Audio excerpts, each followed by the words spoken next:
with a vote it seems like the whole country is watching, happening as we speak in Tennessee. A wild scene, a controversial one, with Republicans, as we speak, voting to kick out 3 Democrats for breaking the rules after they demonstrated during a gun reform protest. Protesters tonight are out in Tennessee. They are loud. We're going to take you there live with what lawmakers are saying on the House floor and a reminder of why they're all here in the first place. Plus, tonight, our first look at a highly anticipated report on the withdrawal from Afghanistan that ended the U.S.'s longest war. Why there's a lot of blame laid on the former president, Donald Trump. We're getting into that. Plus, another new report lays out decades of fancy travel by Justice Clarence Thomas, paid for by a Republican mega donor. Why it's raising a lot of questions about ethics for Supreme Court justices tonight. And is your Tesla spying on you? Former employees there say yes, and that they were making fun of you while you drove. We've got more on this camera system that can apparently take pictures on the inside of your car coming up. And in tonight's original and NBC News exclusive, with the first black woman to serve as the country's cyber director, why security online is so personal for her. That's later on in the show.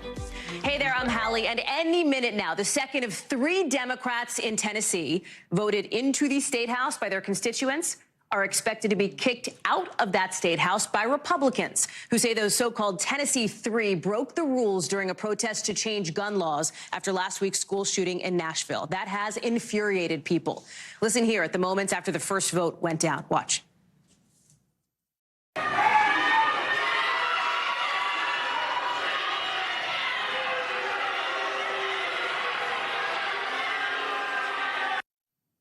Upstairs in the House chamber, you've got signs that say kids are watching. As you are taking a live look now at the moments inside the chamber, you're also looking live at the outside of the chamber. So many people have turned out for this moment that has some crying foul about the democratic process writ large.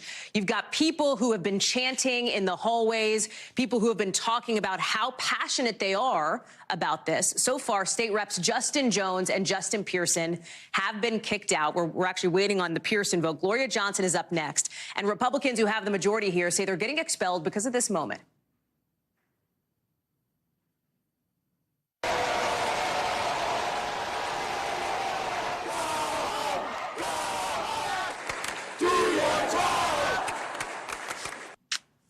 Okay, that again, more protests as this is the live shot. Let me show you the video that was played on the House floor that explains why Republicans say these Democrats should be tossed out. Watch.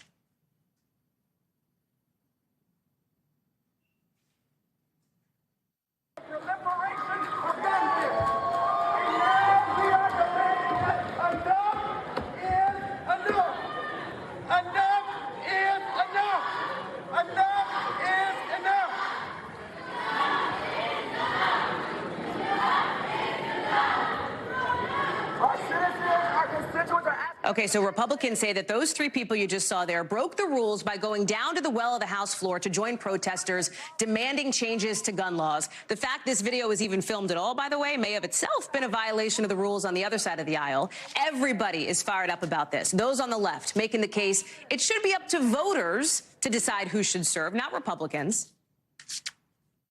We are creating a circus, and it's embarrassing. This is embarrassing. The world is watching us. Those on the right defending this vote, pointing out those reps could still get voted back into office down the road. We are upholding our Constitution. We are protecting the integrity of this body. And some of the soon-to-be former lawmakers, including Justin Jones, who was just voted out, talking about this too. Watch. We called for you all to ban assault weapons, and you respond with an assault on democracy. Remember, that's why any of this even started in the first place. The calls for change, right after the murders of the 6 people you see on your screen, the 3 kids and 3 school staffers killed just 10 days ago at the Covenant School, which sits just about 8 miles from the State House. You see here one of the Tennessee 3 hugging a parent from that school. At this point, police are still trying to find a motive. Priscilla Thompson is live for us in Nashville, right where this is all going down. Tell us what you're seeing and what you're hearing tonight, Priscilla. I can hear and see those demonstrators behind you. Yeah, Hallie, an incredibly active scene here that has been building throughout the day. There are a lot of law enforcement and state troopers on hand here as hundreds of protesters are in the gallery and also gathered here just outside of the gallery, and they have been chanting all throughout the day. But when that first vote came down expelling Representative Justin Jones, you heard them shouting shame, shame, shame for several minutes. And I saw a woman, she had tears in her eyes as she was walking through here, and I asked her, you know, what's going on for you? Why are you crying? And she said she just felt like this was a terrible day for democracy, and she feels like she is losing faith in democracy because of what is happening here. And of course, all of this sort of began last Thursday when there were demonstrators in the gallery, and these three lawmakers took to the floor with a bullhorn, and they began to chant and join in with those demonstrators. And now we saw this week Republicans issuing resolutions calling for those three lawmakers to be expelled, saying that they brought dishonor to the House of Representatives and that they contributed to the disorder that was seen last week. And so that is what is taking place here today. Republicans saying that now it should be back up to the voters to decide if they want to send those Democratic lawmakers back here to legislate on their behalf. But I will tell you, Hallie, I have been speaking to voters who live in these districts throughout the day, and they have said to me that they agree with the decisions and the actions of their lawmakers, and they want to feel like they have this representation in the State House. But it appears at this time we already have one Representative, Justin Jones, who has been expelled. The votes are about to take place on the other two. Those lawmakers will have about 20 minutes to speak their case. They'll take questions, and then those votes will take place. And we could certainly see all three of them expelled by the end of the session today, Hallie. Are you able to give us a sense of what it's like around you, Priscilla? I imagine there's a lot of media there. There's obviously a lot of demonstrators. You talk about the idea of representation, and for people on the left who voted these lawmakers, these Tennessee three, into office, that is part of this. They will no longer have representation in the State House until that next election happens, to say nothing of the underlying issue here, any action on guns, which doesn't seem to be part of the equation. Right, and you feel both of those emotions sort of playing out here. You heard Representative Jones saying we called for an assault on we called for a ban on assault weapons, and Republicans responded with an assault on democracy, and that is certainly part of the mood here. But there are also students here who are saying we're living in fear.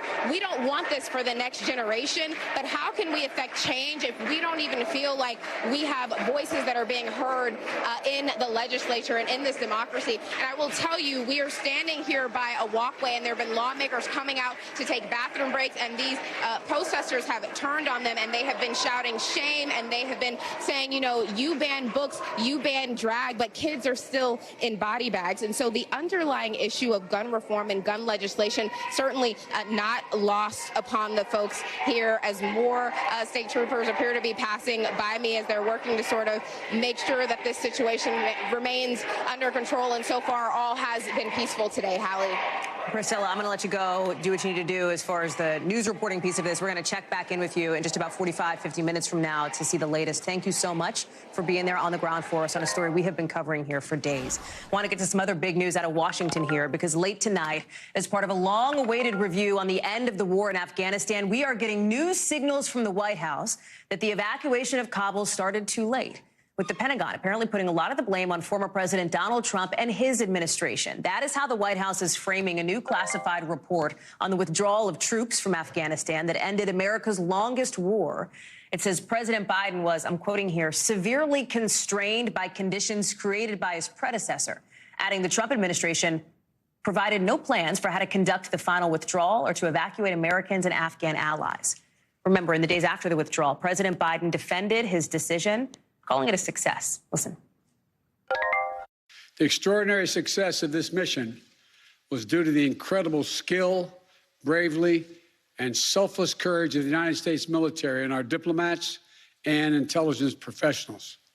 I want to bring in White House correspondent Mike Memley, who is joining us now for more on this. And Mike, when you looked at how Americans felt after withdrawal from Afghanistan, less than 40% approved of how the president handled this. Talk about what we are seeing from, again, this sort of very long-awaited, highly anticipated report from the Pentagon on how things got to where they did.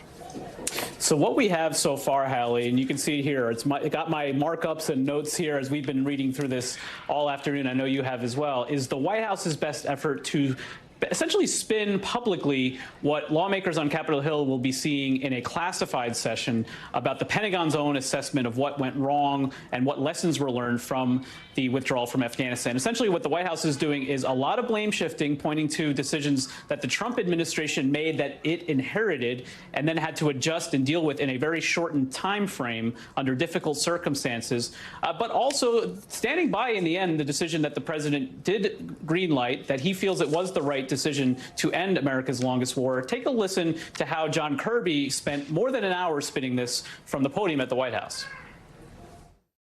The president's transition team asked to see plans for that removal. They asked to see plans for a security transition to the Afghan government.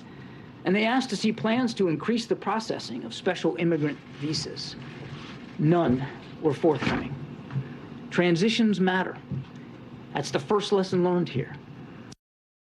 What also is fascinating about this, Hallie, is the White House attempting to spin one of their big foreign policy setbacks with a foreign policy success, to say because of some of the improbabilities that maybe they could have handled it differently with Afghanistan, they apply them to Ukraine and to Ethiopia in a similar situation, and they feel that those lessons have been successfully applied. Talk about the classified version that is going to be shared with members of Congress. Obviously, you have not seen it. I have not seen it because it is, of course, classified. What do we think, based on the reporting around it, might be in that? Might there be a different narrative there, or is this pretty much it? Yeah, because we remember from when we were covering this in real time in August of 2021 that some of the biggest voices questioning what the White House was doing came from the Pentagon. So this scrub that was conducted across the administration, the White House insists, was done without any input from the president or his senior team. And I think there will be more frank assessments. And yes, Hallie, even if it is classified, we know how Capitol Hill works. There will be efforts to present some of those classified findings publicly. And also, Republicans have subpoena power, and they've been trying to get other documents that might also shed a different light on the White House's version of events here. Mike Memoli live for us outside the White House. Mem, thank you very much for that. We've also got some breaking news out of the Supreme Court, not far from where we're sitting right now, where a new decision from the justices means West Virginia cannot stop a trans girl from playing on the girls' sports team, at least for now, in a case that could have a bigger impact nationwide, with more and more states putting in place laws to restrict LGBTQ+ rights. You've got the court refusing to let West Virginia fully enact a law called the Save Women's Sports Act, which has the effect of letting 12-year-old Becky Pepper Jackson stay on her school's cross-country and track teams. Again, at least for now. It all comes as the White House today is putting out a new proposal that basically says school sports teams cannot categorically ban transgender athletes. And they're calling out the anti-LGBTQ+ bills making their way through state houses across the country. Listen. LGBTQI+ kids are resilient. They are fierce, they fight back, they're not going anywhere, and we have their back. This administration has their back.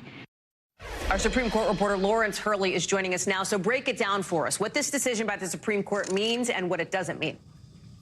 Well, as you indicated, this is the part of like a much bigger process that's going on. You know, the various states are passing these laws. The administration is trying to figure out how the law applies. So this was like the first time this issue had even come up at the Supreme Court. And it's a very early indication. Maybe it doesn't really say much about what they're going to say if an actual law comes before them. In this case, all it means is that this one girl, Becky, can participate in her girls' sports teams back in West Virginia. And so in that sense, it's kind of a narrow decision, but it also means the court is showing it's not super keen to get involved on this issue right now. And I think what we've heard from the lawyers on both sides is that, you know, Becky's lawyers obviously are very pleased that she's going to be able to continue to participate on the team that she's been doing for the last couple of years. And they've stressed that there was no emergency here. This came up as an emergency application to the Supreme Court by the Attorney General in West Virginia. And the lawyers for this transgender athlete are saying there was no emergency here, no reason to come up to the court at this time. You know, no one's objected to her really participating on the team at a school or in the school district. Meanwhile, the state says this is just a procedural decision, doesn't say anything about what the court might say on the merits. We talked about some of the ways that there is a sort of sweepier push in some states around the country to restrict LGBTQ plus rights, specifically as it relates to transgender athletes. We heard the White House talk about that today. Talk us through some of that and what the impact could be from this decision, if any. Yeah, so as you mentioned, there's 20 states now that have these laws. The Biden administration is saying, their interpretation of the law is that maybe some participation of transgender athletes could be limited in competitive sports, but not a categorical ban like West Virginia's. So this legal battle is going to continue. It's going to go up through the court system, and ultimately the Supreme Court may end up actually issuing a ruling that will decide once and for all whether these laws can stay in place. Lawrence Hurley, thank you very much for that. Appreciate it. We are set to get our next snapshot of how our economy is doing first thing in the morning when a new jobs report drops. But tonight already, some new clues about where things could be going. That's from a brand new report showing layoffs are up nearly 5 times what they were this time last year. And it's tech companies leading the way on that. Meta, Amazon, Google, cutting all told more than 100,000 jobs so far this year. That's up an eyeball-popping 38,000% compared to this time a year ago. And remember, these are companies that hired big during the pandemic. Brian Chung is here to help us make sense of all of this. Put these numbers into context for us, Brian. Yeah, well, what it tells us is that this strong jobs market could be showing signs of maybe flipping into the opposite, and that people losing their jobs could speak to a deterioration of what we see as a pretty healthy jobs market right now, with the unemployment rate fluctuating at near 50-year lows. Now, when we talk about the overall story here, this kind of makes sense and could be expected. The Federal Reserve is deliberately slowing this economy with higher interest rates, and as that happens, do employers get squeezed into laying people off? That appears to be the story in the tech sector, where you've heard the likes of Meta and Apple and Amazon firing tens of thousands of people. Now, for what it's worth, this is a separate report when he talks to the layoffs compared to what we're expected to see tomorrow, which would show job gains from the government over the course of the month of March. Those are separate types of data. You can't necessarily draw a line from one to the other. But again, you talk to economists, they're looking at data like this. They're looking at jobless claims getting revised up, as well as ADP private numbers showing less than expected job growth. Perhaps that points to a weaker jobs report tomorrow morning. We'll have to see. Brian Chung, I know you will be posted up on that all day, first thing in the morning, because that's going to be some big news when that drops. Appreciate it, Brian. Tonight, some new and serious concerns about the possibility of a full-on military conflict in the Middle East, with rockets soaring in Israel today and tensions sky high as well. You've got the Israelis reporting that dozens of rockets, you see one flying there over the city of Nahariya earlier today, were fired by militants from southern Lebanon into their territory, raising fears of a really strong response from the Israeli Defense Forces. The fighting is coming during one of the holiest months for Jewish and Muslim people, right in the middle of the Passover and Ramadan holidays.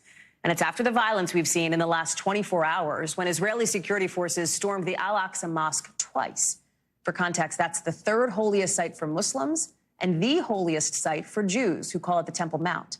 The Israelis said people inside were throwing firecrackers at their troops. NBC's Raf Sanchez is there. He is on the ground, joining us now live from Tel Aviv. Raf, what have we seen over the course of the day? And importantly, I think, what is the expectation for what's to come? Because it does seem like you have people, frankly, on pins and needles geopolitically on this.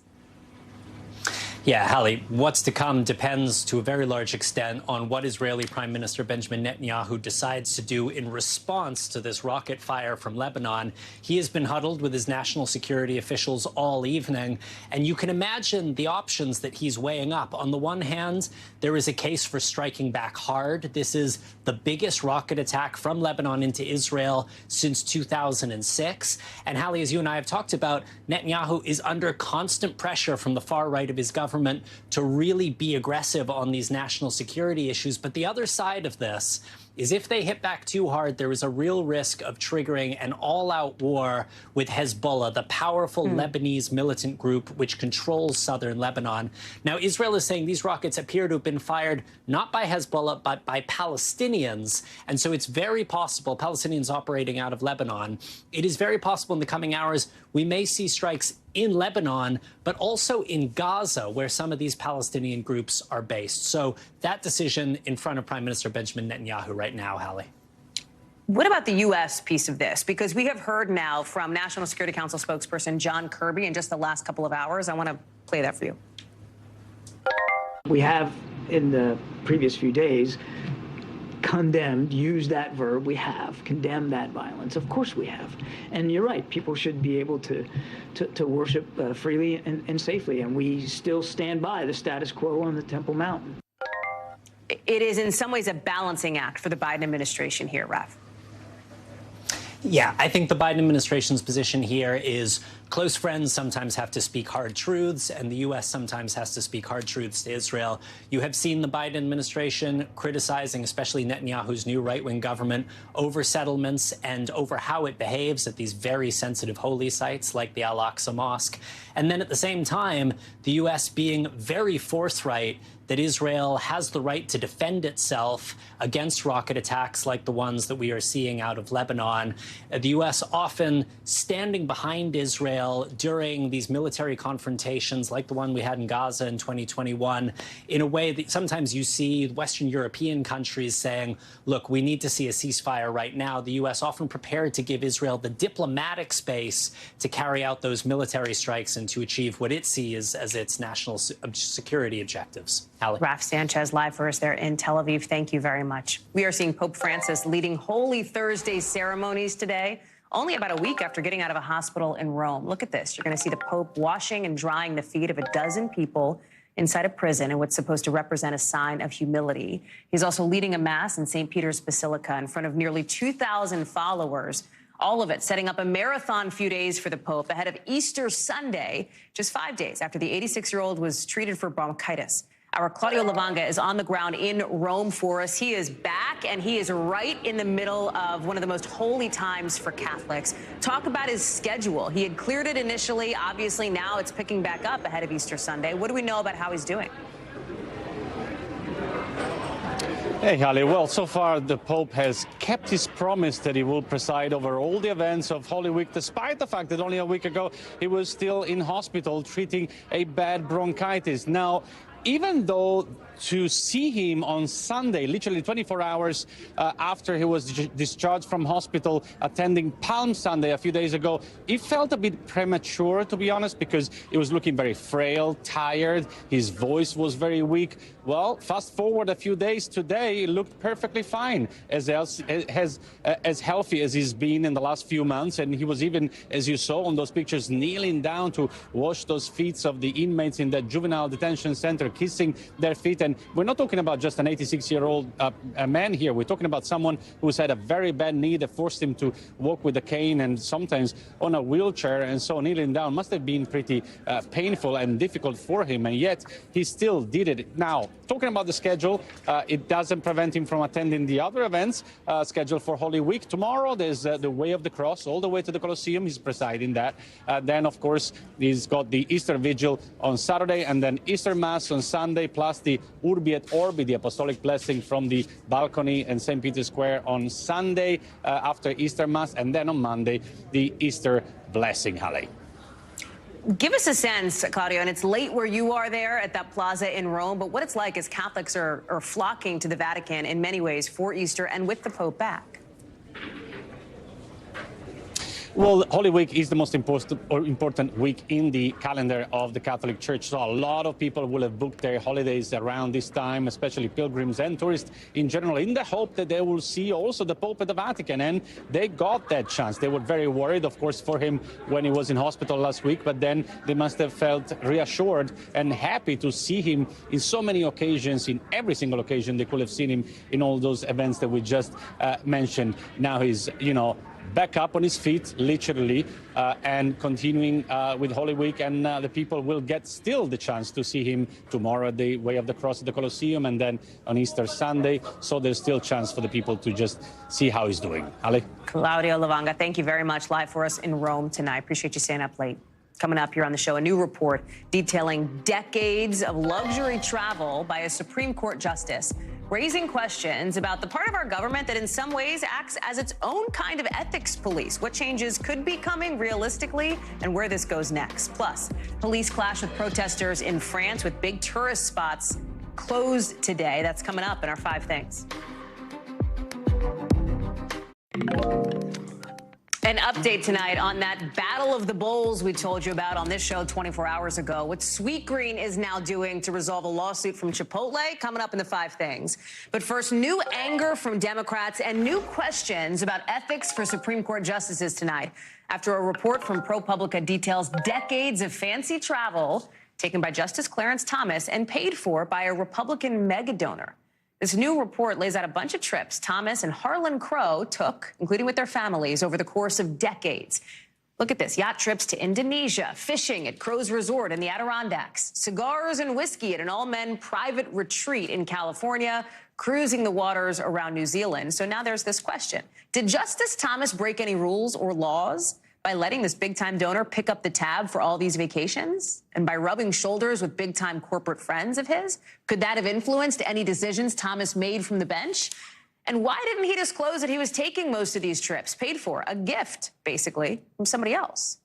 Remember, justices essentially get to set their own ethics rules, so a lot of this is murky, with a little clarity in just the last couple of weeks. Interesting timing there, with the court rolling out some new rules meant to close a loophole on justices not having to report free trips and gifts in their annual financial disclosures. Justice Thomas did not respond to requests for comment from NBC News, but Harlan Crow told us he and his wife never asked about a pending or lower court case, and Justice Thomas has never discussed one. He goes on to say, we have never sought to influence Justice Thomas on any legal or political issue. All of it reigniting talk, though, over changing the way the court functions. NBC News senior legal correspondent Laura Jarrett is joining us now. And listen, Laura, Supreme Court justices are allowed to have a life. They're allowed to have friends. They're allowed to do things with those friends. So where does something like this cross the line into maybe something unethical or illegal? And did this happen here?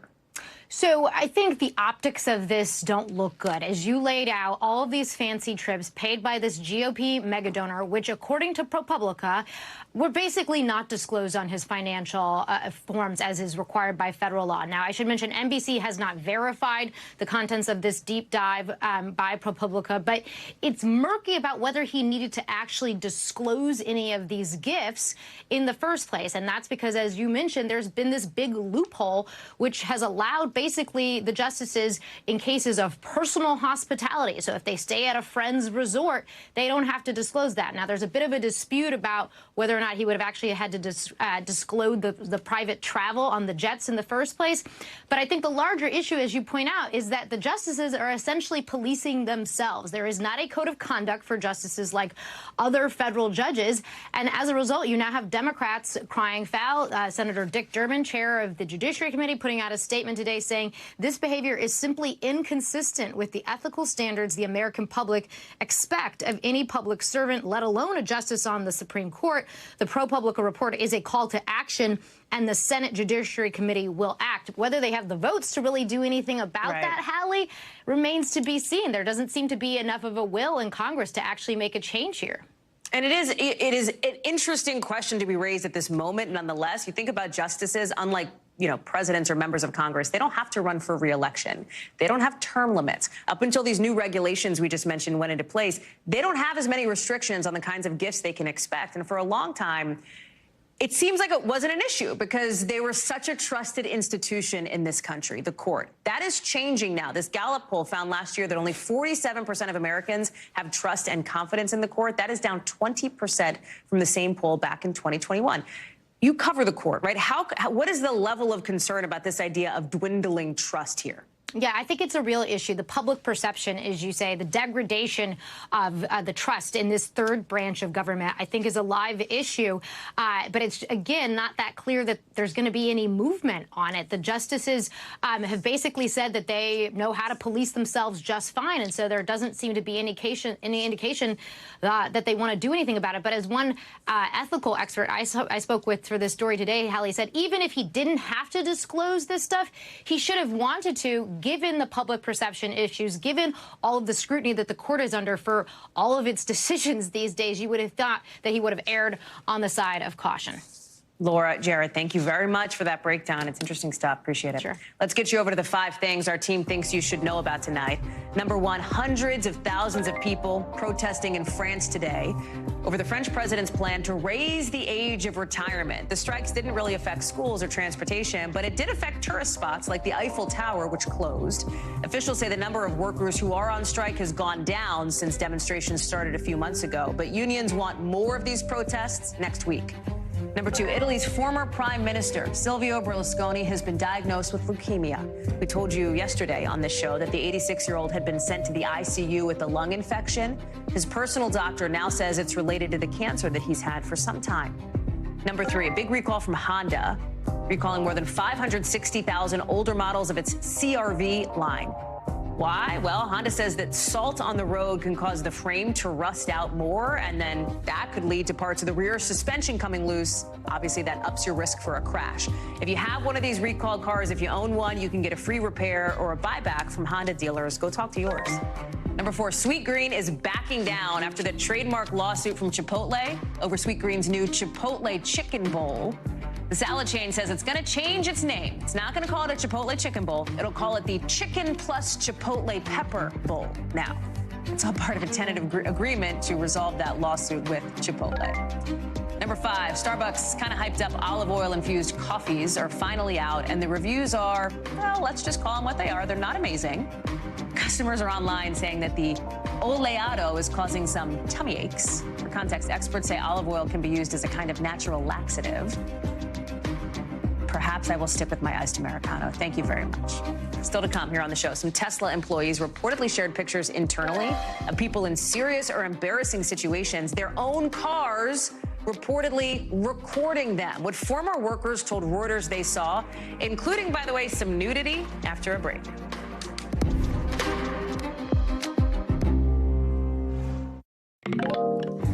New and kind of shocking privacy concerns coming up about Tesla today, with former employees telling Reuters the cameras built into the cars to help drivers took pictures of them that were then passed around internally, even turned into memes by some Tesla employees. One ex-employee saying, we could see people doing laundry and really intimate things. We could see their kids. Another described a video of a man approaching a vehicle completely naked. Our team reached out to Tesla for comment, but did not immediately hear back. You know, Tesla cars have cameras built in to help record safety incidents and help run autopilot features. CNBC tech reporter Laura Kolodny is joining us now. Laura, this sounds a bizarro world. Your car can take pictures of you and employees were seeing it and then making memes about it. I mean, that is what Reuters is kind of laying out here. Explain this for us. Help us understand this. So Tesla uses video clips that are coming in from customers' cars as training data for its driver assistance software. They want to eventually develop driverless systems, and it's been a very elusive goal. Like other autonomous car developers, they have this manual process where humans are assigned to look at different video clips and frames from videos to label all the obstacles they see in them, like a road sign or a curb or a snowbank. And those labels help Tesla effectively train its machine learning autopilot software to someday automatically avoid hitting all those objects in the future when these driverless features are engaged.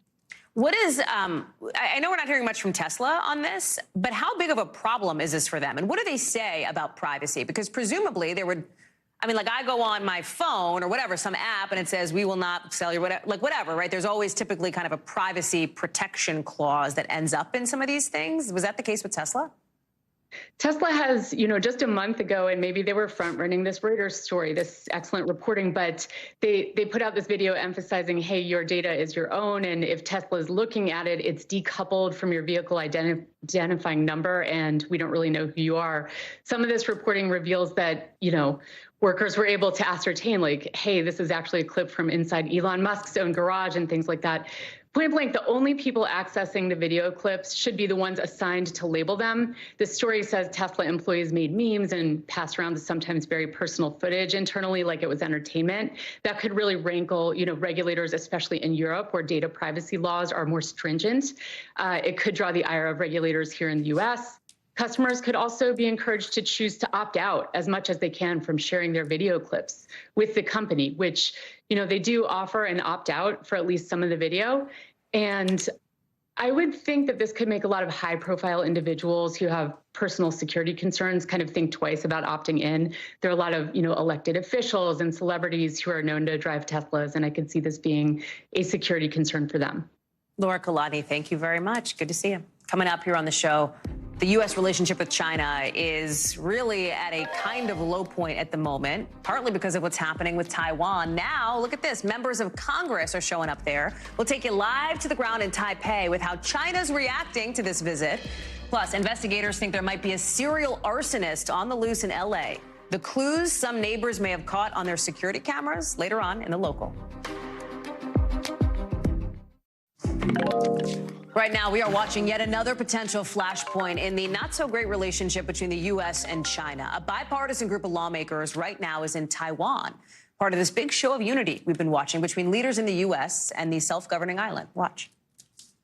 Being here, I think, sends a signal to the Chinese Communist Party that the United States supports Taiwan and that we're going to harden Taiwan, and we want them to think twice about invading Taiwan. That's on the heels of that historic meeting between House Speaker Kevin McCarthy that he hosted with the Taiwanese president just about 24 hours ago in California. China is not at all happy about any of this, saying today they will, I'm quoting here, take resolute measures to safeguard its sovereignty and territorial integrity. Remember why this is such a big deal. China claims Taiwan as its own territory. So Beijing sees meetings and trips like these as a way of the U.S. supporting the independence of Taiwan. Courtney Kuby is live on the ground for us in Taipei. And Courtney, big stakes here, right? Because this really rankles China. And now this show of unity, this sort of show of force from these lawmakers landing where you are today is in some ways another thorn in China's side. Yeah, that's right. And of course, it comes right on the heels of another thorn in China's side, something that the Chinese government has been very vocally opposed to. That was a meeting with House Speaker Kevin McCarthy and the Taiwanese president yesterday in California. So today, well, actually, it's Friday here right now, but in Thursday back home, a delegation arrived here in Taipei. They've already met with the Taiwanese Vice President Lai. And we saw and heard some remarks from both Congressman McCall, who you saw in that video, and the Vice President. They are also scheduled to meet with Taiwanese President Tsai soon after she arrives back here in Taiwan from that meeting with Kevin McCarthy and a bipartisan delegation in California.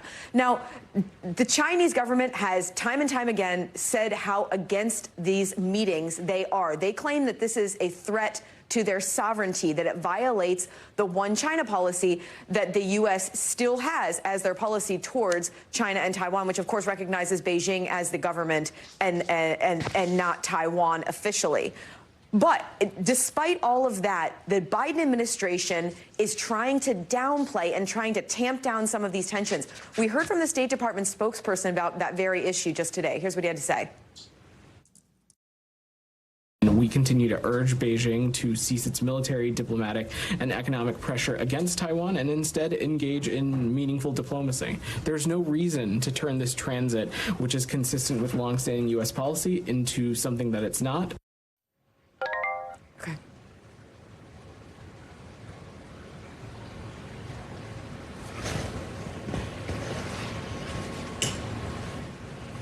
Hey, Court, do we still have you? It appears as though we do not. Although I hear somebody, nope. I think she's back. Court? Sorry, I'm sorry. Hallie, I'm sorry. I think we lost you. That's okay. You are in Taipei. That happens even in the best of times. I wanted to bring you back because you were talking about, we just played obviously that soundbite, but you are there, right? And I'm wondering if you can give us kind of a sense of what it's like on the ground, because the big question now is what happens next, right? We talked about pins and needles earlier in the show on a different geopolitical issue. There are some pins and needles here about what China could do to show just how angry it is about this visit. That's right. So we've already heard the fiery rhetoric. I suspect that will continue.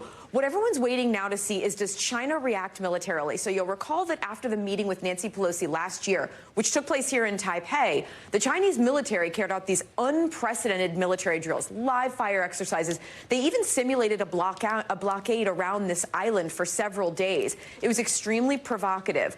There is a widespread belief that China will respond in some sort of military way, but it probably won't be as potentially provocative and escalatory as what we saw several months ago. So far, the Chinese have put an aircraft carrier just south of the island, and they have a couple of Coast Guard vessels that are patrolling the Taiwan Strait and may board some vessels as part of a search process.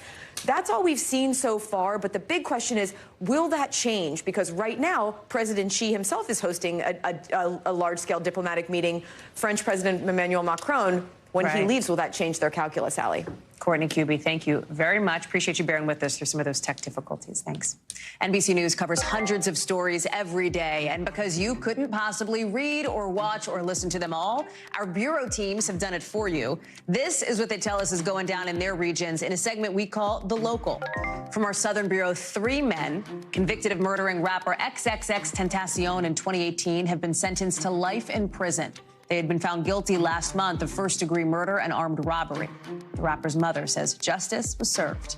Out of our Western Bureau, fire officials say there's a suspected arsonist on the loose in L.A. There have been some kind of suspicious fires reported in the area, like this one you're seeing. Some of them have been caught on surveillance video. Fortunately, so far, nobody's been hurt, but police are still looking for the suspect. From our Northeast Bureau, 10 kids at a Massachusetts elementary school went to the hospital after they came into contact with spicy bubble gum. Officials say it's part of a viral TikTok challenge. They compared it to eating pepper spray. The school says it's investigating. So tonight's original now, with in-depth reporting on a topic we've been watching. And today we're bringing you an exclusive interview with the first Black woman to serve as the National Cyber Director. To a lot of people, right, cybersecurity sounds like maybe somebody else's problem, right? The government deals with that, or Norton, or whatever. But cyber crimes are affecting a lot of people in the private sector, a lot of people you might know. In fact, a recent survey found that literally everybody polled in this Malwarebytes poll had experienced some kind of suspicious activity online. And for women and people of color in particular, the internet's feeling less and less safe. NBC News' Julia Ainsley sat down with Kemba Walden, who says this issue for her is personal. Kemba Walden is only 6 weeks into the job as the Biden administration's acting national cyber director. But already she's left her mark. Man, I feel like I've been moving like a bullet train. Walden is the nation's first Black female cyber director, and she sat down with us in her new office next door to the White House. As the first Black woman in this role, what areas, what communities are you able to see that maybe others might not, that need more digital literacy? When I was growing up, I didn't see many women in national security or cybersecurity, so it was hard for me to imagine exactly what my voice could add. I try to make sure that I expose myself to communities that don't otherwise get exposure to an official from the White House. While the tech industry and the cybersecurity sector have long been dominated by white men, Walden says bringing in more diversity will actually keep more Americans safe online. I am for the first time in my career, surrounded by women leaders in this space. It's been outstanding, but there's a lot we have yet to do.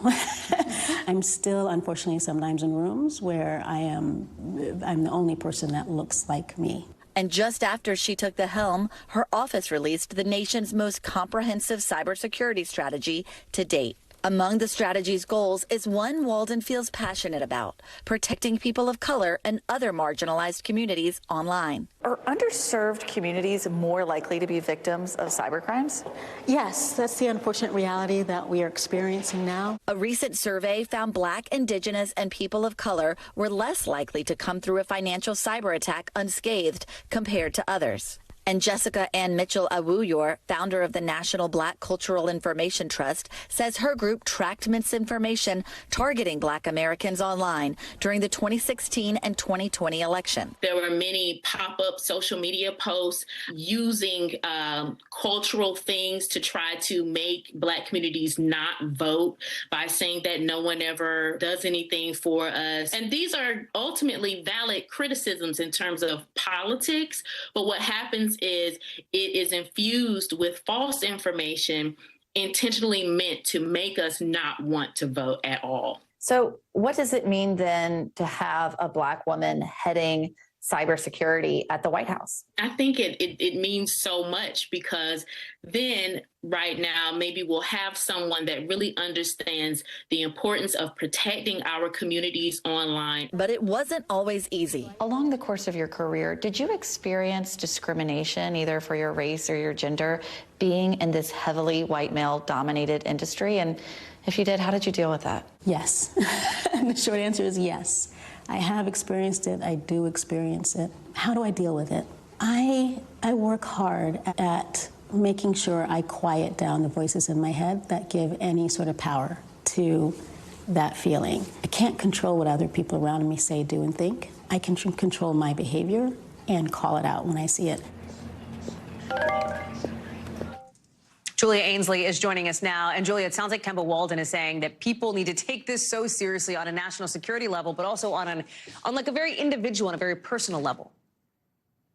Yeah, that's right, Hallie. And it's interesting because that cybersecurity strategy that her office just put out actually pushes more of the blame, the onus for this problem onto private companies, because it's hard for individuals or, say, a small school district to go toe-to-toe with what are often nation-state actors trying to exploit Americans, often for money. And a lot of people have fallen victim to financial crimes online. But she says that learning about this really starts at home. It's a matter for parents to take this seriously, to learn what they can do to protect themselves online, and then when their children start using technology, to teach them how to use those tools too.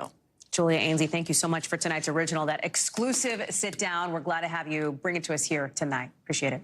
When we come back, the crowds in Augusta for Tiger Woods, they are legit. We're talking with a reporter who is inside the clubhouse about how Woods is doing and could be his last Masters.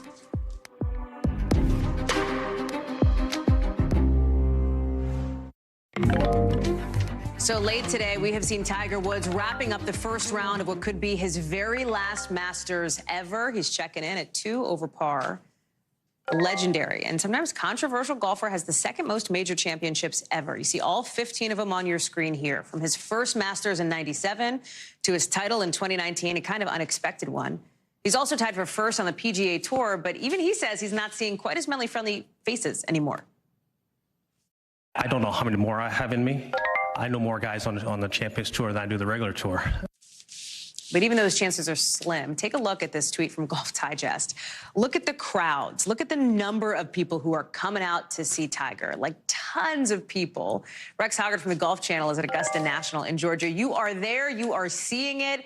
What do you think? I mean, first, is he even going to make the cut? Do we know? And what's the crowd situation been like? Because it seems like everybody wants to check in on Tiger, to the point where ESPN even has its own Tiger tracker for every single one of Tiger Woods' moves here. I think when you go back to last year when he showed up here on Monday, and of course that's after the horrific car crash that happened in 2021, we didn't know if he was ever going to play again.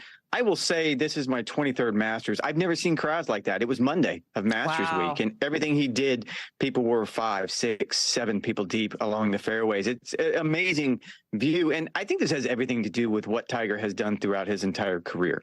Very rarely are athletes able to live up to expectations, and the expectations when he turned pro were wildly outrageous, and yet he exceeded them, and I think he continued to do that over the course of his career, particularly at this place. You pointed out 97, that was a historic victory, 12-stroke victory.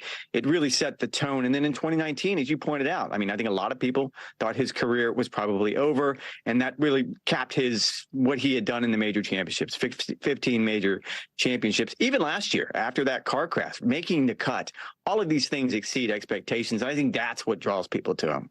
You mentioned the car crash in 2021. He shattered his leg. He said today he was in constant pain, basically. How much longer do you get the sense he can go here? He's already acknowledged that this might be his last Masters.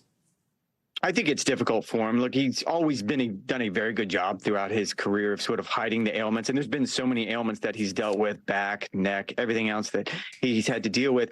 But in this particular case, he really can't hide it anymore. You saw it as he played his round today. He was limping. There was a few shots that clearly took a toll. And you're right. I was in the scrum that spoke with him afterwards. And it is brutal, I think was the word he used, trying to get around this golf course. And it's going to be that way at any golf course he plays, but particularly this one. This is probably the hardest walk on the PGA Tour. I don't know if this is going to be his last, but certainly I think I would treat it, and I think the crowds and the patrons are treating it like it is, because you never know. It is incredible to see those crowds coming out. I wonder how many of them are going for what you could describe as a recession-proof menu at Augusta National. I mean, unrelated to Tiger, but we talk about the economy. Wine for $6, beer for $5, $1.50 for pimento cheese. I have to assume that you have made a trip or two to the salad bar and sandwich bar there. I am so glad you asked. So for $20, let's say you started your day and you wanted to have a sausage biscuit and coffee for breakfast. That's $3.50. You mentioned pimento cheese. That's $1.50. I think those are gross. I wouldn't eat one of those. But Masters Club is $3 and chips, water. Add all that up. At the end of the day, you could have a beer and still have $1 left over. It's the best price in all of sports. Rexa Hoggard, thank you. Enjoy the next 3 days of it. I'm sure we'll talk again. Appreciate it. That does it for this hour. More coverage picks up right now.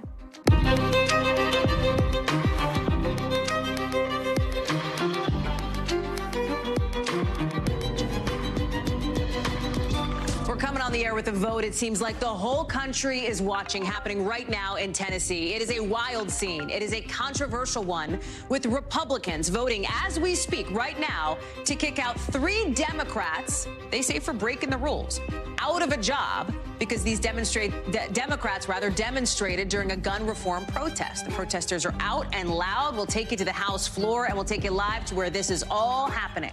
Also breaking just in the last couple of minutes, we have just learned that Israel is striking the Gaza Strip right now. We'll have a live report from the region in just a minute.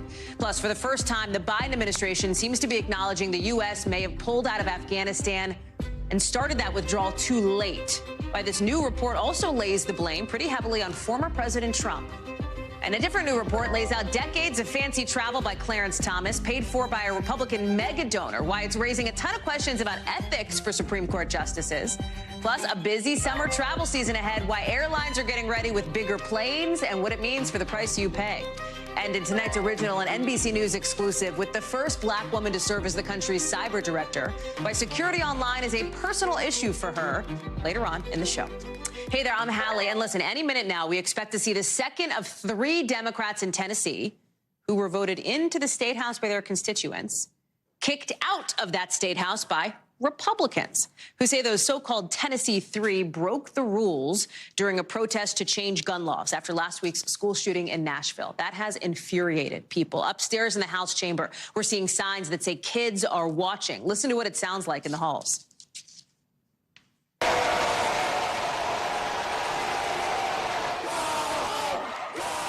you have a live look? This video that you're watching now, a video that may be against the rules on its own, by the way, is when Republicans say these 3 broke the rules by coming down, heading down to the well of the House floor to join protesters. You saw that shot of a bullhorn there. They were demanding changes to gun laws. So breach of decorum, right? A breaking of the rules of the House floor. That is why Republicans say these Democrats should go. The Democrats are saying, wait a second. It's up to voters to decide who should serve in the House, not Republicans. Listen. Give me a break. Is this a circus? You are talking about kicking somebody out of this body. Grow up. Those on the right, Republicans, are defending this. They point out, hey, these reps could still get voted back into office down the road. We are upholding our Constitution. We are protecting the integrity of this body. And one of the lawmakers who is set to be voted out truly any minute here, Justin Pearson, he's bringing this back to the issue at hand, the thing that is underlying all of this. I do not have a belief that people can know that children are dying, know that people in communities across this state are dying, and they still choose to do nothing. Remember, that's why any of this even started in the first place, because of calls for change. After the murders of 6 people you see on your screen, those 3 kids and 3 school staffers killed just 10 days ago at the Covenant School, which is only about 8 miles from the State House. That State House is where we find Priscilla Thompson live for us in Nashville. Priscilla, I still see a lot of people behind you. This vote is still happening. It has been heated and loud for the better part of the evening here. What's it like now? Yeah, Hallie, the crowd has thinned out some, but certainly not much. And these are folks who have been here since early this morning, 8 a.m. when they first gathered, and they have spent the whole day waiting for these votes to happen. They are now happening already. Representative Justin Jones has been expelled, and you heard this crowd erupting, shouting, shame, shame on these lawmakers. And now the same appears to be happening for Representative Gloria Johnson. And this crowd is remaining energized. They are angry. They are disappointed. I spoke to one woman who said that she just is losing faith in democracy and seeing how things are playing out here. But they are also energized to continue this fight for gun reform legislation, which, as you mentioned, is really at the heart of all of this. I spoke to one senior, and she told me that she lives in fear, and she felt like it was important to be here today. She didn't attend the demonstrations last week, but she felt like this was not only a message saying that nothing was going to happen on gun reform, but also an attack on democracy. And she simply could not let that stand, especially as she thinks about the future generations who will be faced with these challenges of potential for more school shootings if nothing changes. Hallie. I want to play some of those interviews that you've been doing in just the last little bit here, Priscilla. I know that my son gets scared of bad guys and people with guns in his school when he sees this on TV, and this is really close to home. Personally, I want to feel safe, like going to my school and knowing that I can feel safe, because sometimes you can get like a little uncomfortable, so that's basically why I'm here.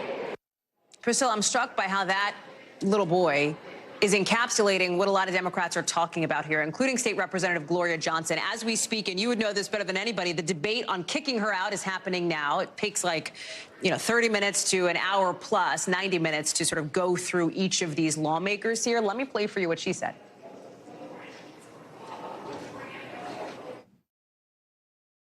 Every single day now, if I'm in a school and I hear a siren, I jump. What about what underlies all of this, the potential for action on changes to the nation's gun laws? Is that even part of the equation here or no? Right. So there were some school safety measures that were passed today as it relates to having officers in schools, but nothing on gun reform. And in fact, the Tennessee legislature says that they are deferring this issue and really prioritizing these votes today. And we know that Republicans have indicated that this will not even come up as an issue again until 2024. So it does not appear that we are going to see any movement, any action on that particular issue. But I should note that even as these three lawmakers are likely going to be expelled, one of them already has been expelled, the governor will set a date for a special election, and these three lawmakers will be eligible to run again. The state Democratic Party is behind them completely. They say that they expect that they will win if they run again. And so I think many people in this case are asking, what is the point? Like, why is this happening? This is not the focus on gun legislation that so many people, especially here, are calling for. And they say that these lawmakers will be, could potentially be back in office and fighting for these same things again. So why not focus on the issue at hand, which is the gun legislation, rather than expelling them to prove a point about decorum and disorder? When, if you look at the history, there have only been 3 times that lawmakers have been expelled from the state legislature, and it has been for criminal charges, sexual misconduct charges, and issues that occurred immediately after the Civil War. We've never seen anything like this here. Hallie? It's great context, Priscilla. If the Republicans are making the argument, I heard one say this is not a death penalty for these Democrats because they could get voted back into office. When would that happen? Do we even have a timeline? Yeah, so the governor will have 30 days to set a special election, and then that election can occur anywhere within 90 days of that. And so we know that in the interim, the counties will have the opportunity to appoint an interim representative before those votes take place. So it's unclear if someone would be voted in for the remainder of this session or into the next session. So still a question of timing there, but this could all happen fairly quickly. Hallie? Priscilla Thompson, incredible work you're doing there in Nashville. Thank you so much for being on the ground for us. We know you have a long night potentially and maybe a long morning ahead of you. Thanks. We've got to get to some breaking news now and some new video out of the Middle East. I want to show you this. You are seeing here Israeli bombs falling on the Gaza Strip. The Israeli Defense Forces confirming that their warplanes are launching some of these attacks. And our producer on the ground saying the strikes are happening on Hamas militant positions.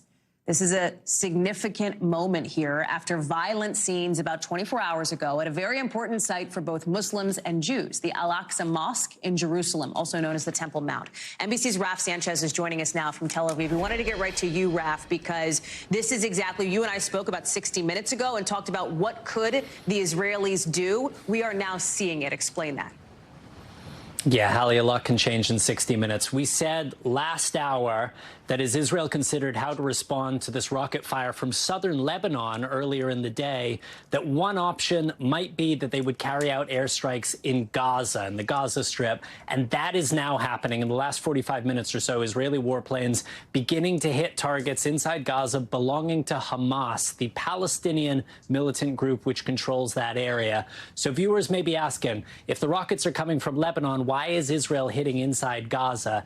That is because, according to the Israelis, the rockets fired from Lebanon earlier today were fired by Palestinian militant groups, including Hamas, who operate in southern Lebanon, and Israel now deciding to retaliate inside Gaza. It is still possible, Hallie, that they may hit Lebanon in the hours to come. But bombing Lebanon is much more sensitive and it's much riskier because as well as those Palestinian militant groups in Lebanon, there is also Hezbollah, which is this very large, very powerful Lebanese armed group. And Israel is very wary about hitting inside Lebanon in case it triggers a full-scale war with Hezbollah, like the one we saw back in 2006, nearly 20 years ago now, which ended up being so devastating for people both in Israel and inside Lebanon. Hallie. Raf Sanchez, thank you very much. Please keep us updated as you see any more developments. Thanks. Late tonight, as part of a long-awaited review on the end of the war in Afghanistan, we are getting some new signals from the White House that the evacuation of Kabul started too late, with the Pentagon putting a lot of the blame on former President Donald Trump and his administration. That's how the White House is framing a new classified report on the withdrawal of troops from Afghanistan that ended America's longest war.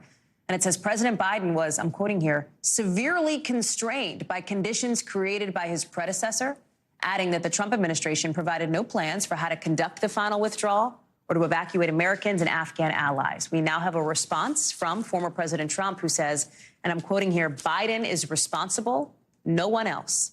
Remember, after the withdrawal, President Biden defended his decision at the time, calling it a success.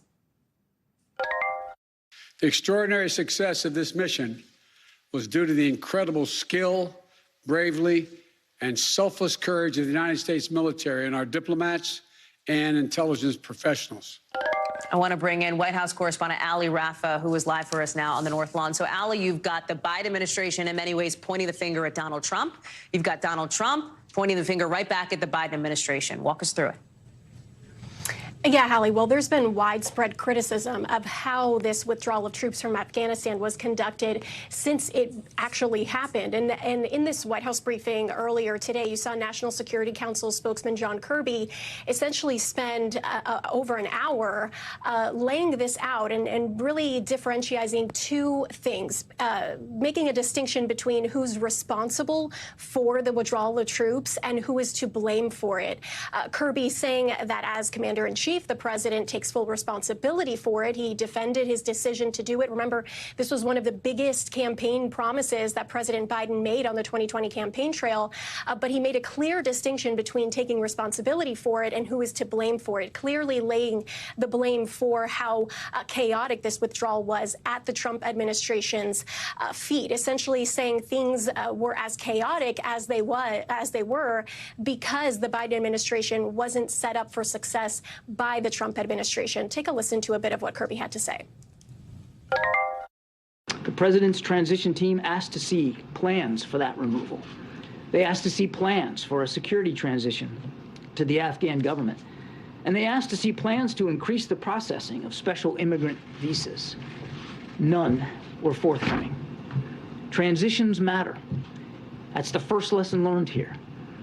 Pull out of Kirby saying that the Biden administration essentially inherited a hollowed-out special immigration visa program from the Trump administration for those Afghan translators, contractors, fixers, some of whom are still stuck in Afghanistan trying to get to the United States or any other country.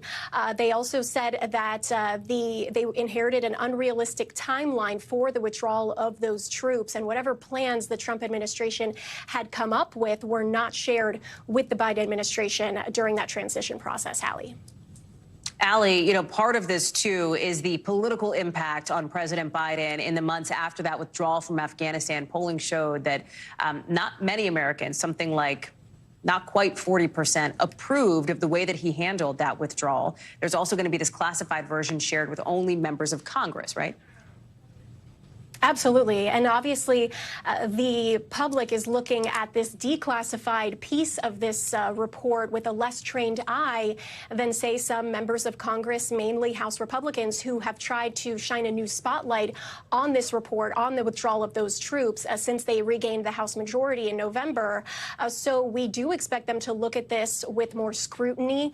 That effort really led by House Foreign Affairs Committee Chairman Michael McCaul, who's already reacting to this report being released, the declassified version at least, saying in a series of tweets, in part, quote, calling this a brazen whitewashing of the Biden administration's failure in Afghanistan, adding that he's calling it disgraceful, unjust, and flat out insulting. So we do expect members of Congress from really both parties to more carefully scrutinize the still classified version of this report. And I think it's safe to say expect efforts to make those classified versions of that report declassified and available to the public, as this report was today. Allie, Rafa, thank you very much. We've also got some news out of Washington here from the Supreme Court, where a new decision from the justices means that West Virginia cannot stop a trans girl from playing on the girls' sports team, at least for now, in a case that could have a bigger impact nationwide, with more and more states putting in place laws to restrict LGBTQ+ rights. The court refusing to let West Virginia fully enact its law called the Save Women's Sports Act. So this has the effect of letting 12-year-old Becky Pepper Jackson stay on her school's cross-country and track teams, at least for now. It all comes as the White House today is putting out a new proposal that basically says school sports cannot categorically ban transgender athletes. And they're calling out the anti-LGBTQ+ bills making their way through state houses across the country. Listen. LGBTQI+ kids are resilient. They are fierce. They fight back. They're not going anywhere. And we have their back. This administration has their back. Legal analyst Danny Ceballos is joining us now. So, Danny, break it down for us. What does this move from the Supreme Court mean for this particular trans athlete? And what could it mean for other athletes in West Virginia or beyond? This is not an actual decision on the merits. This is really just an appeal of an injunction. So this is basically punting the issue for another day. But the issue is really quite narrow. It's whether or not the state of West Virginia may lawfully define gender as biological sex when it comes to participation in sports. In other words, I misspoke there. But can West Virginia make a definition of using biological sex as a condition for participating in men's or women's or girls' or boys' sports? And if they do so, does it comport with two things? Either the Equal Protection Clause of the Constitution or Title IX. And the district court at least concluded that it did, that West Virginia could go forward with this law and enforce it. Well, that was appealed, and the appellate court, and then now the Supreme Court, the appellate court overturned that, and they disallowed West Virginia from enforcing this law. And the Supreme Court, in this very short decision, well, it's really not even a decision, it's an order with Alito's dissent, said, no, this can go on. The child can continue to play on the women's sports teams, and West Virginia may not enforce this law that they enacted, which defines sex biologically and no other way, not based on gender or how people identify. So this really leaves the dispute to another day. Danny Ceballos, thank you very much for that. Appreciate it.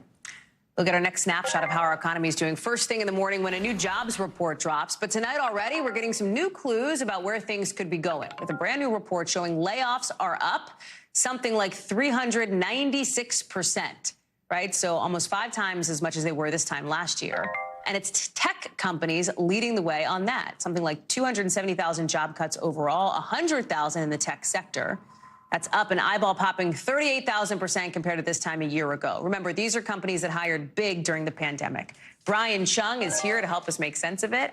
So please, Brian, help us do that with some of these hints we're getting today. Yeah, well, as we see these higher layoffs, maybe that suggests that we're starting to see cracks in the labor market, which has been historically strong. When you take a look at the unemployment rate fluctuating near 50-year lows, close to 3.5, 3.4%. But if you see layoffs happening in the tech sector, you're also seeing in other areas as well. When you take a look, for example, at financial services, where we actually saw the second highest rate of job cuts at around 30,000 as of the Challenger report. Now, all of these are feeding into expectations that the jobs report, which we'll get tomorrow from the government, the best reading of the market, might be a bit weaker than expected. The expectation is that for March, maybe only 239,000 jobs were added, which would compare to a much stronger pace in February and January, when 300,000 and 500,000 jobs were added, respectively. So whether or not we get that number, we'll have to see tomorrow morning. I'll certainly be watching it very closely. But again, you look at these layoffs and you're wondering, is that strong jobs market maybe starting to turn out? Yeah.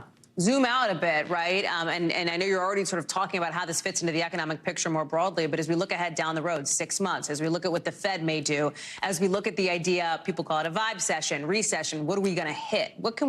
How should we be thinking about that? Yeah, well, the vibe session has been that, well, the labor market has been really good, but on the other hand, the inflation story has been really bad. And you're starting to see that story maybe start to flip as the inflationary numbers come down. They're still very high. You only need to go to the store to figure that out. But the jobs picture, though, might be starting to go belly up. Now, if that does happen and the unemployment rate goes up as inflation comes down, that would be a vibe session of a different type. But we'll have to see how the data ultimately pan out. We're starting to see maybe the cusp of that happening right now, Hallie.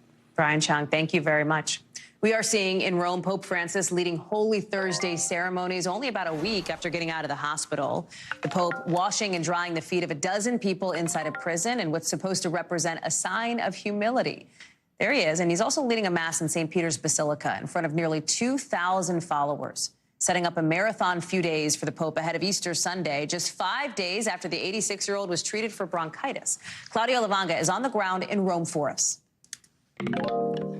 He is back, and he is right in the middle of one of the most holy times for Catholics. Talk about his schedule. He had cleared it initially. Obviously, now it's picking back up ahead of Easter Sunday. What do we know about how he's doing? Hey, Hallie. Well, so far the Pope has kept his promise that he will preside over all the events of Holy Week, despite the fact that only a week ago he was still in hospital treating a bad bronchitis. Now, even though to see him on Sunday, literally 24 hours after he was discharged from hospital, attending Palm Sunday a few days ago, it felt a bit premature, to be honest, because he was looking very frail, tired. His voice was very weak. Well, fast forward a few days today, he looked perfectly fine, as healthy as he's been in the last few months. And he was even, as you saw on those pictures, kneeling down to wash those feet of the inmates in the juvenile detention center, kissing their feet. And we're not talking about just an 86-year-old man here. We're talking about someone who's had a very bad knee that forced him to walk with a cane and sometimes on a wheelchair. And so kneeling down must have been pretty painful and difficult for him. And yet he still did it. Now, talking about the schedule, it doesn't prevent him from attending the other events scheduled for Holy Week. Tomorrow, there's the Way of the Cross all the way to the Colosseum. He's presiding that. Then, of course, he's got the Easter Vigil on Saturday, and then Easter Mass on Sunday, plus the Urbi et Orbi, the Apostolic Blessing from the balcony in St. Peter's Square on Sunday after Easter Mass, and then on Monday, the Easter Blessing, Hallie. Give us a sense, Claudio, and it's late where you are there at that plaza in Rome, but what it's like as Catholics are flocking to the Vatican in many ways for Easter and with the Pope back.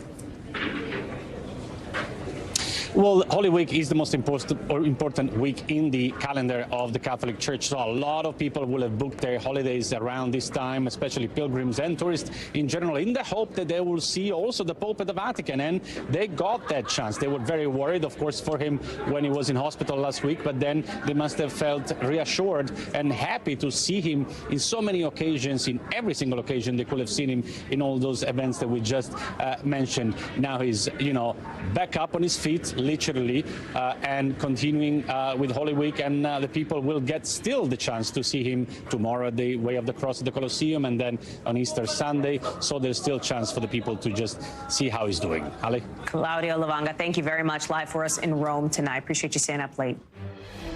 We've got to get to some breaking news now. A frankly stunning reversal from what we had expected on the Tennessee House floor. Democratic State Representative Gloria Johnson, you see her speaking there, she has not been kicked out. That means the Tennessee 3 may only be the Tennessee 2. We want to listen in to what the representative is saying here. Help, help, and register to vote right there. No action, no peace. That's right. And what that means is until you act, we will show up and stand up and speak out. And that's what you all are doing. And don't doubt for a second that the reason they're talking about gun legislation right now is because you are here today, you were here yesterday, you were here Monday, and you'll be back here again. Keep showing up, standing up, and speaking out, and we will be with you.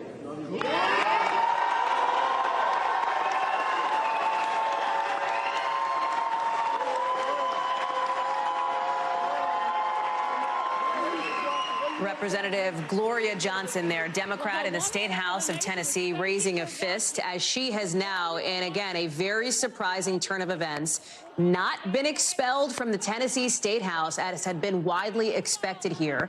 House Republicans have the majority in this State House, but they did not get the necessary 2/3 vote they needed to get her kicked out. That means that at least some Republicans have likely peeled off, at least in this particular instance. It is not clear why another state rep, just in the last hour, as we told you, had been kicked out. She has not been. There is still one more vote to go. Remember, we've been talking about the so-called Tennessee 3, these 3 Democrats accused of breaking the State House's rules, the rules of decorum, essentially, when they went down to the well on the House floor to demonstrate and join in protests demanding a change to the state's gun laws. This came just in the aftermath of that horrific school shooting at the Covenant School in Nashville that killed 6 people, 3 children and 3 school staffers. This vote had been happening now. Republicans had said these Democrats could win back their seats by running for re-election after they had been expelled. But again, here's Representative Johnson not expelled. You're seeing on the other side of your screen, Justin Pearson. He is the 3rd of the so-called Tennessee 3. The vote to expel him is going to happen now. I got to tell you, we've got our producing team counting up the votes here, tallying everything here. This failed, apparently, by just 1 vote. It is only 1 vote standing between Gloria Johnson being in the Tennessee State House and being kicked out of the Tennessee State House. And right now she is in. She has not been expelled. So again, just a remarkable and extraordinary scene happening in Nashville. We brought you some reporting from Priscilla Thompson earlier on in the show here. The eyes of the country in many ways are on Tennessee because of the questions that this raises about the foundational principles of the democratic process. On the one hand, Democrats say it should be voters, constituents, who determine who represents them in the State House. And by kicking out these lawmakers from that chamber, those constituents are left with no representation. On the other hand, Republicans say House rules are there for a reason and need to be followed. And if you break the House rules by using a bullhorn to demonstrate, for example, then you should be expelled. Again, the Republicans have a big majority in this State House, but this Democrat, Gloria Johnson, has held on at least for now. We are going to bring you back more of this coverage on Nashville a little bit later on in the show, but we wanted to let you know that was happening because, again, it's a story that so many people are watching tonight. Also coming up here on the show, the governor of Idaho taking restrictions on abortions to a new level. More on the first-of-its-kind law coming up in the 5 things.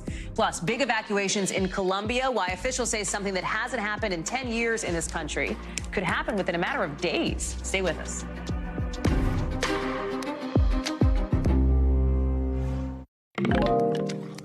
New anger from Democrats and new questions about ethics for Supreme Court justices tonight after a report from ProPublica details decades of fancy travel, luxury trips taken by Justice Clarence Thomas and paid for by a Republican mega donor. This reporting lays out a bunch of trips that Thomas and Harlan Crow, that donor, took, including with their families, over the course of decades. Yacht trips to Indonesia, fishing at Crow's resorts in the Adirondacks, cigars and whiskey at an all-men private retreat in California, cruising the waters around New Zealand. So now there's this question. Did Justice Thomas break any rules or laws by letting this big-time donor pick up the tab for all these vacations and by rubbing shoulders with big-time corporate friends of his? Could that have influenced any decisions Thomas made from the bench? And why didn't he disclose that he was taking most of these trips, paid for, a gift, basically, from someone else? Remember, justices essentially get to set their own ethics rules, so a lot of this is murky, with a little clarity in just the last couple of weeks. Interesting timing there, with the court rolling out new rules meant to close a loophole on justices not having to report free trips and gifts in their annual financial disclosures. Justice Thomas did not respond to requests for comment from NBC News, but Harlan Crow is telling us he and his wife never asked about a pending or lower court case, and Justice Thomas has never discussed one. And we have never sought to influence Justice Thomas on any legal or political issue. All of it reigniting talk over changing how the court functions. NBC News senior legal correspondent Laura Jarrett is joining us now. And listen, Laura, Supreme Court justices are allowed to have a life. They're allowed to have friends. They're allowed to do things with those friends. So where does something like this cross the line into maybe something unethical or illegal? And did this happen here? So I think the optics of this don't look good. As you laid out, all of these fancy trips paid by this GOP megadonor, which according to ProPublica, were basically not disclosed on his financial forms as is required by federal law. Now, I should mention NBC has not verified the contents of this deep dive by ProPublica, but it's murky about whether he needed to actually disclose any of these gifts in the first place. And that's because, as you mentioned, there's been this big loophole which has allowed basically the justices in cases of personal hospitality. So if they stay at a friend's resort, they don't have to disclose that. Now, there's a bit of a dispute about whether or not he would have actually had to disclose the private travel on the jets in the first place. But I think the larger issue, as you point out, is that the justices are essentially policing themselves. There is not a code of conduct for justices like other federal judges. And as a result, you now have Democrats crying foul. Senator Dick Durbin, chair of the Judiciary Committee, putting out a statement today saying this behavior is simply inconsistent with the ethical standards the American public expect of any public servant, let alone a justice on the Supreme Court. The ProPublica report is a call to action, and the Senate Judiciary Committee will act. Whether they have the votes to really do anything about that, Hallie, remains to be seen. There doesn't seem to be enough of a will in Congress to actually make a change here. And it is an interesting question to be raised at this moment. Nonetheless, you think about justices, unlike, presidents or members of Congress, they don't have to run for re-election. They don't have term limits. Up until these new regulations we just mentioned went into place, they don't have as many restrictions on the kinds of gifts they can expect. And for a long time, it seems like it wasn't an issue because they were such a trusted institution in this country, the court. That is changing now. This Gallup poll found last year that only 47% of Americans have trust and confidence in the court. That is down 20% from the same poll back in 2021. You cover the court, right? What is the level of concern about this idea of dwindling trust here? Yeah, I think it's a real issue. The public perception, as you say, the degradation of the trust in this third branch of government, I think is a live issue. But it's, again, not that clear that there's going to be any movement on it. The justices have basically said that they know how to police themselves just fine. And so there doesn't seem to be any indication that they want to do anything about it. But as one ethical expert I spoke with for this story today, Hallie, said even if he didn't have to disclose this stuff, he should have wanted to, given the public perception issues, given all of the scrutiny that the court is under for all of its decisions these days. You would have thought that he would have erred on the side of caution. Laura Jarrett, thank you very much for that breakdown. It's interesting stuff. Appreciate it. Sure. Let's get you over to the 5 things our team thinks you should know about tonight. Number 1, Idaho's governor has signed a law unlike any other in the country, taking abortion restrictions to a new level. The law there now makes it a crime to help a pregnant minor get an abortion in another state, and calls doing that, I'm quoting, abortion trafficking. If convicted, somebody could face up to 5 years in prison. Number 2, a man charged in the overdose death of The Wire actor Michael K. Williams is pleading guilty in federal court. Prosecutors say the man faces at least 5 years behind bars. Officials say Williams died after taking fentanyl-laced heroin. Number 3, a big recall from Honda tonight, recalling more than 560,000 older models of its CR-V line. Honda says salt on the road can cause the frame to rust. That can lead to some of the rear suspension coming loose. And of course, that boosts the risk of a crash. If you have one of these cars, if you have an older CR-V, if you own it, you can get a free fix or a buyback from your Honda dealer. Number 4, Sweet Green is backing down after that trademark lawsuit from Chipotle we told you about 24 hours ago over this new Chipotle chicken bowl. Sweet Green says they will no longer call it that. Instead, they'll call it the Chicken Plus Chipotle Pepper Bowl. It's all part of a tentative agreement to try to resolve that lawsuit.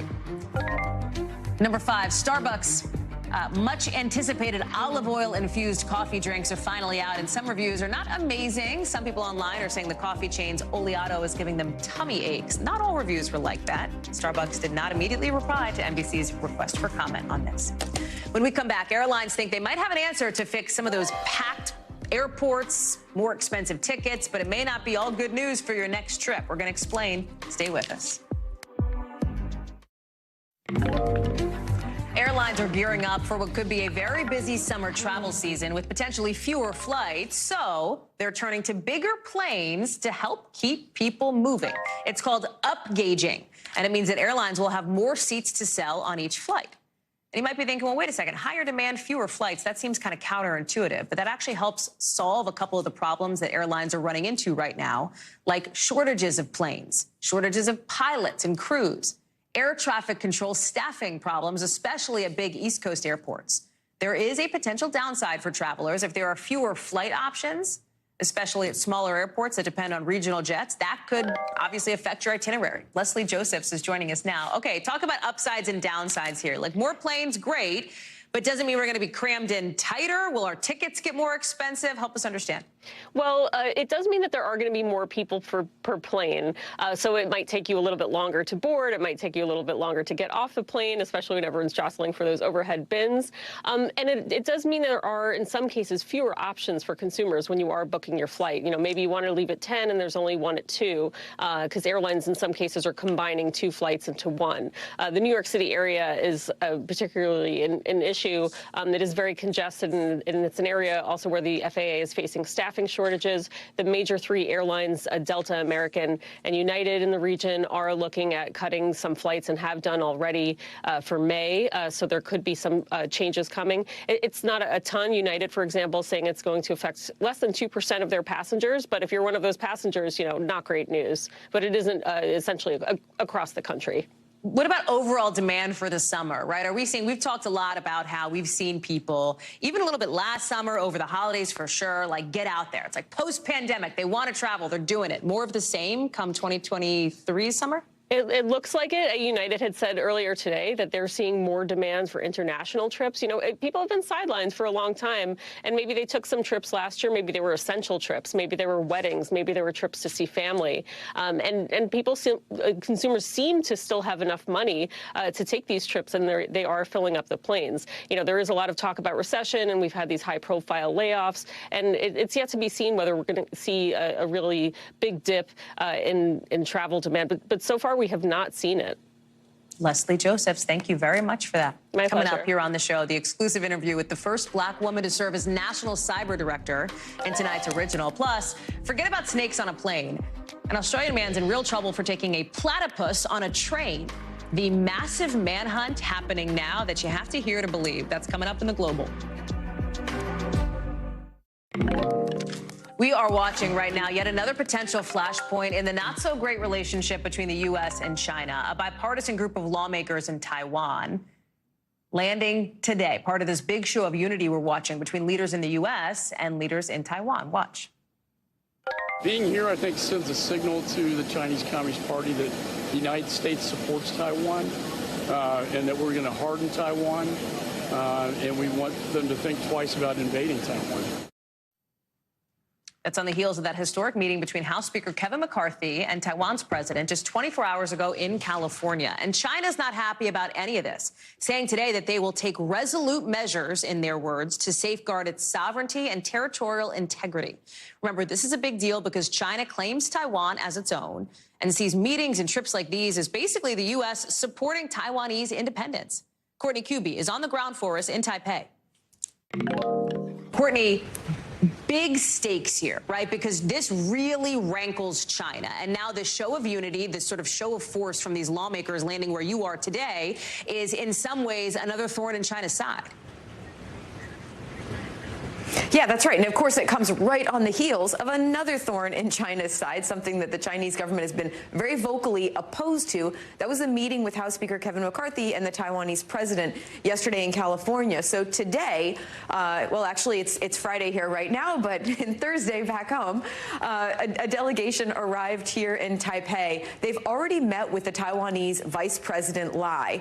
And we saw and heard some remarks from both Congressman McCall, who you saw in that video, and the Vice President. They are also scheduled to meet with Taiwanese President Tsai soon after she arrives back here in Taiwan from that meeting with Kevin McCarthy and a bipartisan delegation in California. Now, the Chinese government has time and time again said how against these meetings they are. They claim that this is a threat to their sovereignty, that it violates the one China policy that the U.S. still has as their policy towards China and Taiwan, which of course recognizes Beijing as the government and not Taiwan officially. But despite all of that, the Biden administration is trying to downplay and trying to tamp down some of these tensions. We heard from the State Department spokesperson about that very issue just today. Here's what he had to say. We continue to urge Beijing to cease its military, diplomatic, and economic pressure against Taiwan and instead engage in meaningful diplomacy. There's no reason to turn this transit, which is consistent with longstanding U.S. policy, into something that it's not. We just played, obviously, that soundbite, but you are there, right? And I'm wondering if you can give us kind of a sense of what it's like on the ground, because the big question now is what happens next, right? We talked about pins and needles earlier in the show on a different geopolitical issue. There are some pins and needles here about what China could do to show just how angry it is about this visit. That's right. So we've already heard the fiery rhetoric. I suspect that that will continue. What everyone's waiting now to see is, does China react militarily? So you'll recall that after the meeting with Nancy Pelosi last year, which took place here in Taipei, the Chinese military carried out these unprecedented military drills, live fire exercises. They even simulated a blockade around this island for several days. It was extremely provocative. There is a widespread belief that China will respond in some sort of military way, but it probably won't be as potentially provocative and escalatory as what we saw several months ago. So far, the Chinese have put an aircraft carrier just south of the island, and they have a couple of Coast Guard vessels that are patrolling the Taiwan Strait and may board some vessels as part of a search process. That's all we've seen so far, but the big question is, will that change? Because right now, President Xi himself is hosting a large-scale diplomatic meeting. French President Emmanuel Macron, when he leaves, will that change their calculus, Hallie? Courtney Kuby, thank you. NBC News covers hundreds of international stories every day, and because you couldn't possibly read or watch or listen to them all, our foreign desk has done it for you. Here is some of what they're watching in a new segment we call The Global. Out of Japan, a military official says they think a missing Army helicopter with 10 people on board crashed into the sea off an island towards the south. The chopper had been on a recon mission. The country's prime minister says the defense ministry is looking into what went wrong. Japan's government has been building up its defense capabilities in response to China's military activity that we were talking about in that region. In Colombia, something like 2,500 families have begun evacuating after a volcano nearby started looking like maybe it'll erupt soon, like days from now or weeks from now. This is the same volcano that created Colombia's biggest natural disaster 40 years ago, killing thousands of people. And in Australia, a man was charged today with allegedly taking a platypus out of the wild.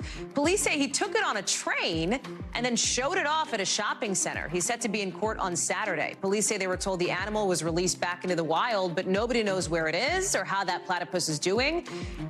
They warned that if it's a male platypus, it could be venomous. It's tonight's original now with in-depth reporting on a topic we've been watching. And tonight it's an exclusive interview with the first black woman to serve as National Cyber Director. To a lot of folks, cybersecurity may sound like, hey, not so much your problem. The government deals with that. Or maybe like Norton and my own computer, whatever. But cybercrimes, of course, affect a lot of people. In fact, in a recent survey, nearly everybody said that they had seen some kind of suspicious activity online. And for women and people of color, the internet seems less and less safe. NBC News' Julia Ainsley sat down with new acting National Cyber Director Kemba Walden, who says this issue for her is personal. Kemba Walden is only 6 weeks into the job as the Biden administration's acting National Cyber Director. But already she's left her mark. Man, I feel like I've been moving like a bullet train. Walden is the nation's first Black female cyber director, and she sat down with us in her new office next door to the White House. As the first Black woman in this role, what areas, what communities are you able to see that maybe others might not, that need more digital literacy? When I was growing up, I didn't see many women in national security or cybersecurity, so it was hard for me to imagine exactly what my voice could add. I try to make sure that I expose myself to communities that don't otherwise get exposure to an official from the White House. While the tech industry and the cybersecurity sector have long been dominated by white men, Walden says bringing in more diversity will actually keep more Americans safe online. I am for the first time in my career, surrounded by women leaders in this space. It's been outstanding, but there's a lot we have yet to do. I'm still, unfortunately, sometimes in rooms where I'm the only person that looks like me. And just after she took the helm, her office released the nation's most comprehensive cybersecurity strategy to date. Among the strategy's goals is one Walden feels passionate about: protecting people of color and other marginalized communities online. Are underserved communities more likely to be victims of cybercrimes? Yes, that's the unfortunate reality that we are experiencing now. A recent survey found Black, Indigenous, and people of color were less likely to come through a financial cyber attack unscathed compared to others. And Jessica Ann Mitchell-Awuyor, founder of the National Black Cultural Information Trust, says her group tracked misinformation targeting Black Americans online during the 2016 and 2020 election. There were many pop-up social media posts using cultural things to try to make Black communities not vote by saying that no one ever does anything for us. And these are ultimately valid criticisms in terms of politics, but what happens is it is infused with false information intentionally meant to make us not want to vote at all. So what does it mean then to have a Black woman heading cybersecurity at the White House? I think it means so much, because then right now maybe we'll have someone that really understands the importance of protecting our communities online. But it wasn't always easy. Along the course of your career, did you experience discrimination either for your race or your gender being in this heavily white male dominated industry? And if you did, how did you deal with that? Yes. The short answer is yes. I have experienced it. I do experience it. How do I deal with it? I work hard at making sure I quiet down the voices in my head that give any sort of power to that feeling. I can't control what other people around me say, do, and think. I can control my behavior and call it out when I see it. Julia Ainsley is joining us now. And Julia, it sounds like Kemba Walden is saying that people need to take this so seriously on a national security level, but also on like a very individual and a very personal level. Yeah, that's right, Hallie. And it's interesting because that cybersecurity strategy that her office just put out actually pushes more of the blame, the onus for this problem onto private companies, because it's hard for individuals or, say, a small school district to go toe-to-toe with what are often nation-state actors trying to exploit Americans, often for money. And a lot of people have fallen victim to financial crimes online. But she says that learning about this really starts at home. It's a matter for parents to take this seriously, to learn what they can do to protect themselves online, and then when their children start using technology, to teach them how to use those tools too. Julia Ainsley, thank you so much for tonight's original, that exclusive sit down. We're glad to have you bring it to us here tonight. Appreciate it. Still to come here on the show, is this going to be Tiger Woods' last ride? We're in Augusta with a look at what might be his final Masters next.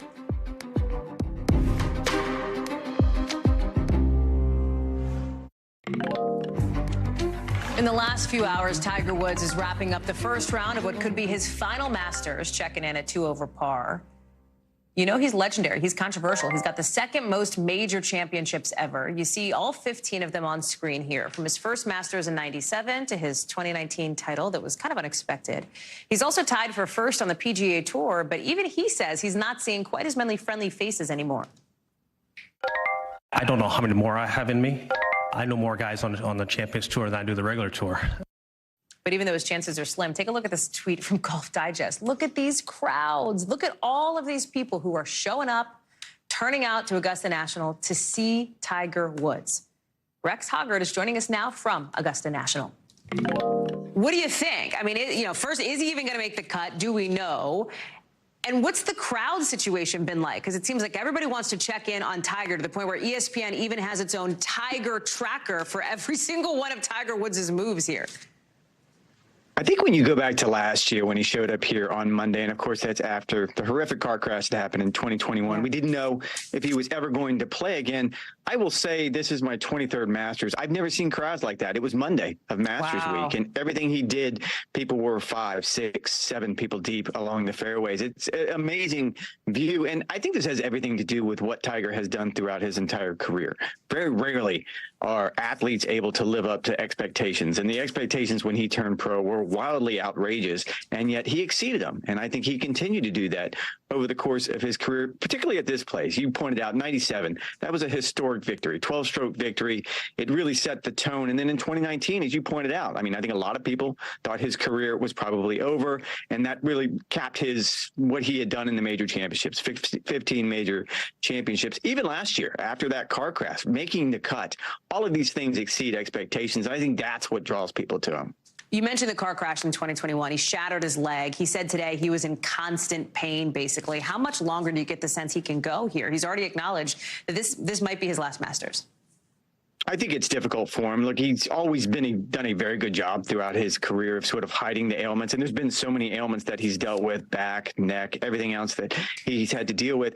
But in this particular case, he really can't hide it anymore. You saw it as he played his round today. He was limping. There was a few shots that clearly took a toll. And you're right. I was in the scrum that spoke with him afterwards. And it is brutal, I think was the word he used, trying to get around this golf course. And it's going to be that way at any golf course he plays, but particularly this one. This is probably the hardest walk on the PGA Tour. I don't know if this is going to be his last, but certainly I think I would treat it, and I think the crowds and the patrons are treating it like it is, because you never know. It is incredible to see those crowds coming out. I wonder how many of them are going for what you could describe as a recession-proof menu at Augusta National. I mean, unrelated to Tiger, but we talk about the economy. Wine for $6, beer for $5, $1.50 for pimento cheese. I have to assume that you have made a trip or two to the salad bar and sandwich bar there.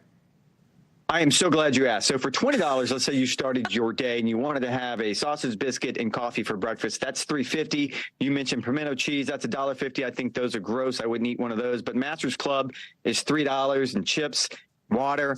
Add all that up. At the end of the day, you could have a beer and still have $1 left over. It's the best price in all of sports.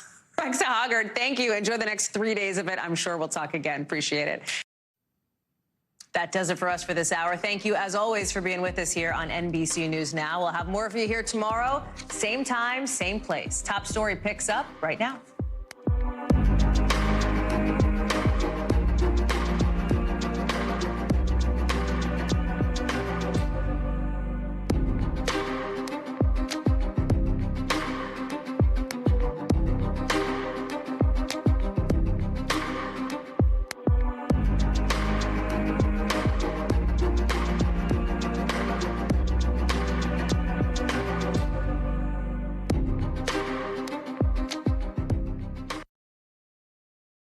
Thanks for watching our YouTube channel. Follow today's top stories and breaking news by downloading the NBC News app.